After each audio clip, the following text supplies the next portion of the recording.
Bonjour, j'espère que vous allez bien. Aujourd'hui, dans cette vidéo, je vais vous parler sur la planification d'un projet éducatif. Je vais vous parler tout d'abord sur l'organisation du contenu. On va commencer avec un arbre un arbre à problème. Et après, nous allons continuer avec le cadre logique du projet. Et ensuite, la planification du projet. Nous allons faire quelques conclusions et vous allez regarder les références bibliographiques pour soutenir la réalisation de cette vidéo.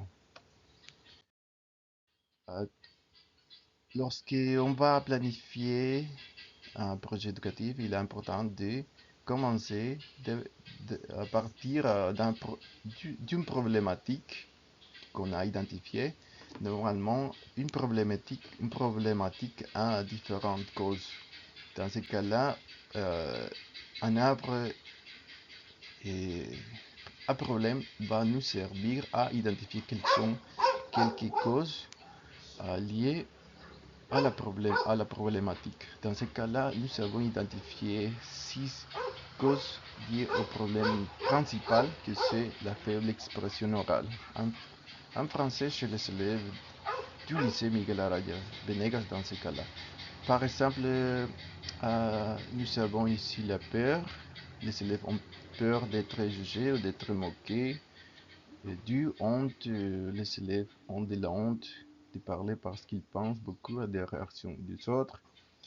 Numéro 3, ressources pédagogiques. Il n'y a pas de ressources suffisantes pour développer cette compétence.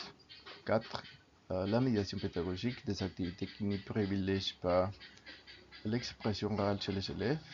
5. Pas de motivation. Les élèves ne sont pas motivés par l'apprentissage du français ou ils ne l'aiment pas. Pas d'intérêt. Les élèves n'ont pas d'intérêt sur l'apprentissage du français. Ce sont quelques causes liées au problème principal. Une fois que nous avons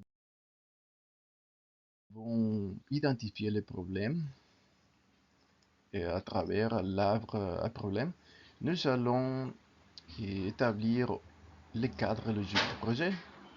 C'est ça, tous les éléments qui va nous guider à la planification du projet. C'est une espèce de résumé. Par exemple, nous avons ici les nombres de projets, les nombres de projets, désolé.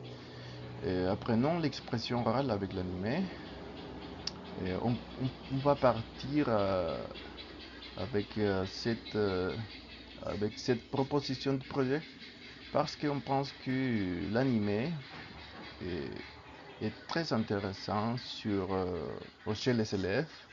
Ils aiment beaucoup l'animé.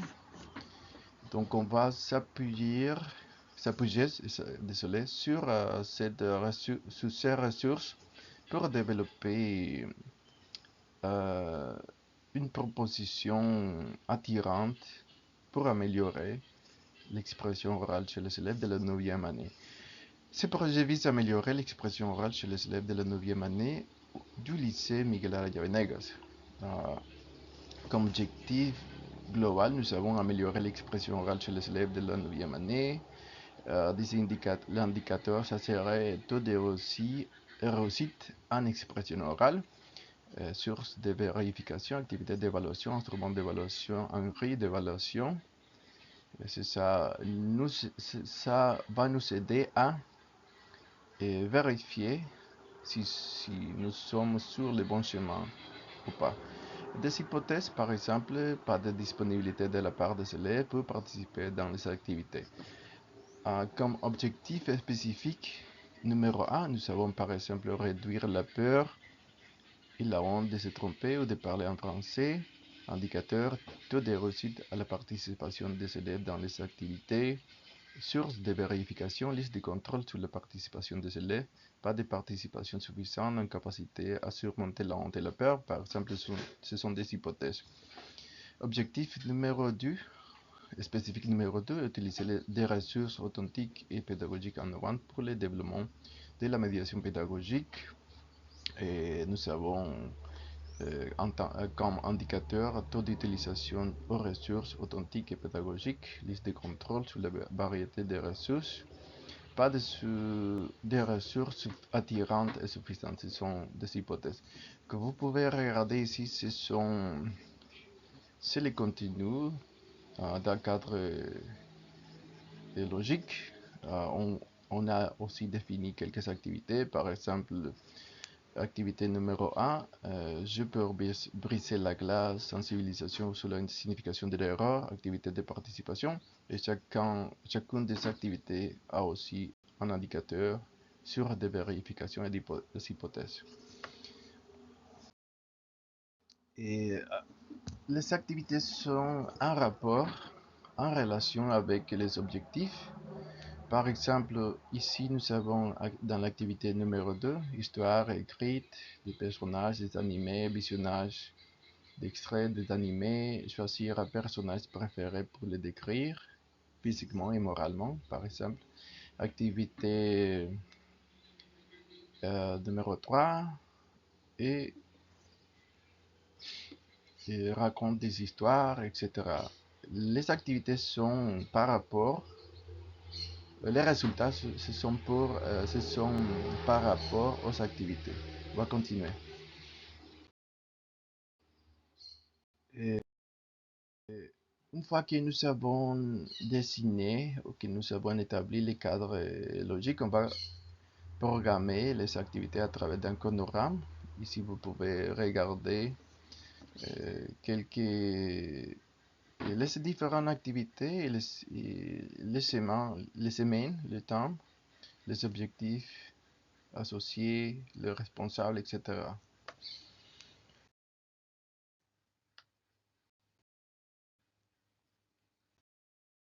Et une fois que nous avons fait les premiers pas pour la planification d'un projet éducatif, une fois que nous avons aussi exécuté le projet, on va évaluer à travers des différents indicateurs. Par exemple, on a ici deux types d'indicateurs d'évaluation. Les premiers indicateurs, ce sont sur les plans d'apprentissage. Par exemple, on va évaluer comment ont été les résultats par rapport à ce que nous avons proposé dans les projets. Par exemple, on peut parler ici sur la réduction de l'anxiété, de la peur de parler chez les élèves, acquisition de vocabulaire et structuration des idées, l'amélioration de l'expression orale, etc. Et on peut aussi évaluer la motivation et implication des élèves. Ah, dans ce cas-là, nous avons ici les indicateurs d'évaluation sur le plan de la démarche pédagogique, c'est-à-dire l'évaluation, quel impact ont, été les activités que nous avons proposées dans les projets. Pertinence des ressources utilisées, clarté, efficacité des instructions, interactivité des activités, impact global de la démarche, etc. Finalement, on peut mentionner que la réalisation d'un projet éducatif est une démarche qui entraîne beaucoup d'incertitudes parce qu'on ne connaît pas exactement les résultats, si les résultats auront du succès ou pas.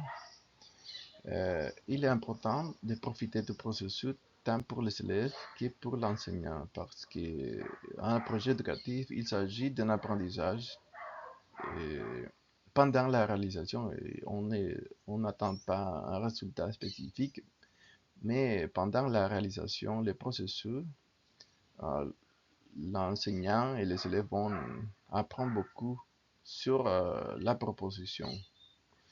Il est important de s'appuyer sur les champs d'intérêt et sur les connaissances préalables des élèves pour la proposition d'un projet parce qu'ils vont être très intéressés. Et ce projet va éveiller la curiosité chez les élèves. Et un projet éducatif est un excellent ressource d'apprentissage. Donc, je vous laisse cette question. pour vérifier votre apprentissage sur cette vidéo. Par exemple, pourquoi est-il important de dessiner un arbre à problème pendant la planification d'un projet? À quoi sert le cadre logique pendant la planification d'un projet éducatif? Pourquoi sont-ils importants les indicateurs d'évaluation d'un projet éducatif? Je vous laisse quelques secondes pour répondre à ces questions. Ce sont les références bibliographiques qu'on utilisait pour le contenu de cette vidéo. Et merci de votre attention.